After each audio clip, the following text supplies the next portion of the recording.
ఇప్పుడు ఎలోహిం అనే దాంట్లో నేటి సంఘస్థులు బహుళత్వాన్ని ఎతుకుతా ఉన్నారు పిల్లరా. ఎలోహిం అనే మాట హెబ్రూ మాట.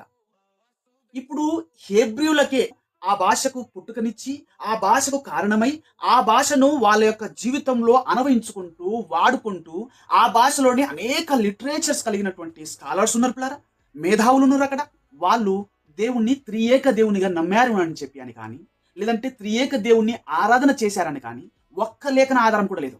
అంతేకాకుండా ఈ గ్రంథముని డైరెక్ట్‌గా ఇచ్చినటువంటి అంటే ఎలోహిం అనే మాటని ఆ పదముని అనగా ఎలోహిం అనే పదముని డైరెక్ట్‌గా ఇచ్చినటువంటి మోషే కూడా ఆ ఎలోహిం అనే దానిలో బహుళత్వము కలిగినటువంటి దేవుడైనటువంటి త్రియేక దేవుడని ఎక్కడ చెప్పలా. వాళ్ళు ఎలోహిం అనే మాటను కూడా ఒక్క దేవుడు అనే మాటగానే తీసుకున్నట్టుగా, ఒక్క దేవుడు అనే మాటగానే నమ్మినట్లుగా మనకు బైబిల్ చెప్తా ఉంది. ఈ రోజుకి వాళ్ళు కూడా మన మధ్యలో సజీవులుగా జీవిస్తా ఉన్నారు. ఇప్పుడు ఈ దేవుడు త్రిత్వము లేదంటే దేవుడు త్రియేక అని నమ్మే వాళ్ళు బైబిల్లో ఉన్నదాన్ని నమ్మినట్లుగా మనకు కనబడట్లే. బైబిల్ని ఫాలో అవుతున్నటువంటి జనాంగము అనగా ఇజ్రాయెల్ జనాంగము నమ్ముతున్న దాన్ని కూడా వాళ్ళు నమ్ముతున్నట్టుగా మనం కనబడట్లా. మనకు రెండు సాదృశ్యాలు ఉన్నాయి పిల్లరా. ఒకటి రాయబడినటువంటి దేవుని గ్రంథము, రెండోది సజీవంగా ఉన్నటువంటి దేవుని ప్రజలు. మీకు అంతగా డౌట్ ఉంటే మన దేశంలో కూడా ఇజ్రాయెల్ జనాంగం నివసిస్తా ఉన్నారు పిల్లరా. ఆంధ్రప్రదేశ్లో అయితే గుంటూరు అనే అటువంటి ప్రాంతంలో నివసిస్తా ఉన్నారు. వాళ్ళకు ముఖాముఖిగా డైరెక్ట్‌గా వెళ్ళి అడగండి. మీరు త్రియేక అనే దేవుని నమ్ముతారా? అంటే ఒక్క దేవునిలో 3 వేరు వేరు వ్యక్తిత్వాలు అనే దానిని, అనే భావాన్ని, అనే సిద్ధాంతాన్ని మీరు నమ్ముతారా అని అడగండి. మీకే తెలుస్తది వాస్తవం ఏంటో. ఇజ్రాయెల్ దేశం దాకా వెళ్ళాల్సినటువంటి పని లేదు పిల్లరా. దేవుడు అటువంటి కృపను మనకు కూడా ఇచ్చాడు.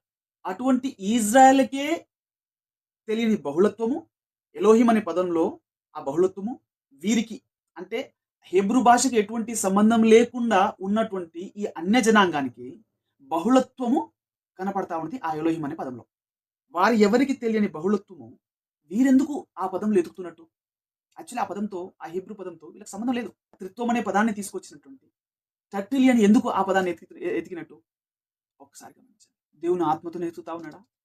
యేసుక్రీస్తు కూడా ఏ దేవుని నమ్మమన్నాడో, ఏ దేవుని యందు పూర్ణ హృదయముతో ఉండాలి, లేదంటే పూర్ణ హృదయంతో ఆయనను ఆరాధించాలని చెప్పాడో, ఏ దేవునైతే మోసే ప్రకటించాడో, ఏ దేవునైతే అబ్రహాము మొదలుకొని 40 మంది గ్రంథకర్తలైనటువంటి ఆ దేవుని బిడ్డలు బోధించి పాటించారో, నమ్మి విశ్వసించారో, ఆరాధన చేశారో, అదే దేవుణ్ణి యేసుక్రీస్తు కూడా ఆయన దానిని అంగీకరిస్తూ, ఆయన దాన్ని జనాలకు చెప్తూ, తన శిష్యులు కూడా ఆయననే పరిచయం చేస్తూ నమ్మమని అంటున్నట్టు మనం ఇక్కడ చూస్తా ఉన్నాం.